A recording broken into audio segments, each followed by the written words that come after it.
Ba't tayo nandito? Gusto mong malaman yung secret ko, di ba?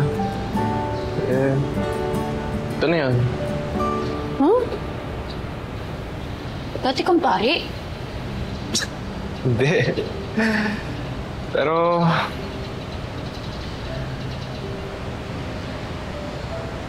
dito ako dapat magpapakasal. Before my mom passed away, nag-request siya na makita akong kinakasal. So, I proposed to my girlfriend. Ah, yung babaeng sinabi mo? Dun sa bodega?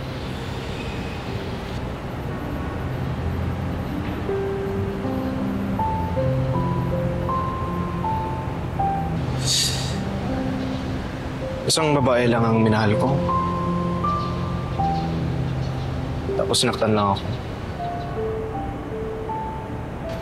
Akala ko I wouldn't be attracted to anyone after her.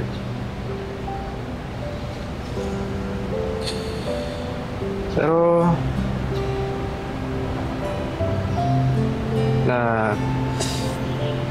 nagbago ako. Hmm? Paano? Kasi I am attracted to someone.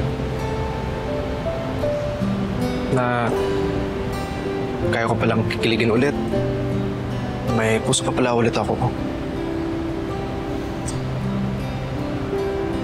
I can feel actual emotions. Kung may baka ng gusto? Meron na. At handa na ulit ako.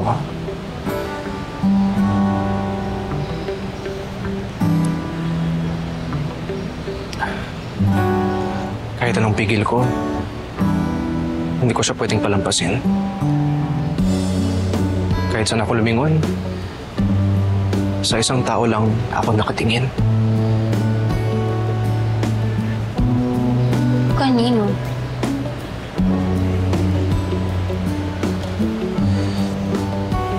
Sa'yo, Mrs.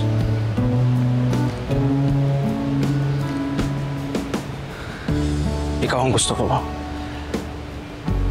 Hindi ko alam kung paano nangyari to. Pero ikaw ang gusto ko.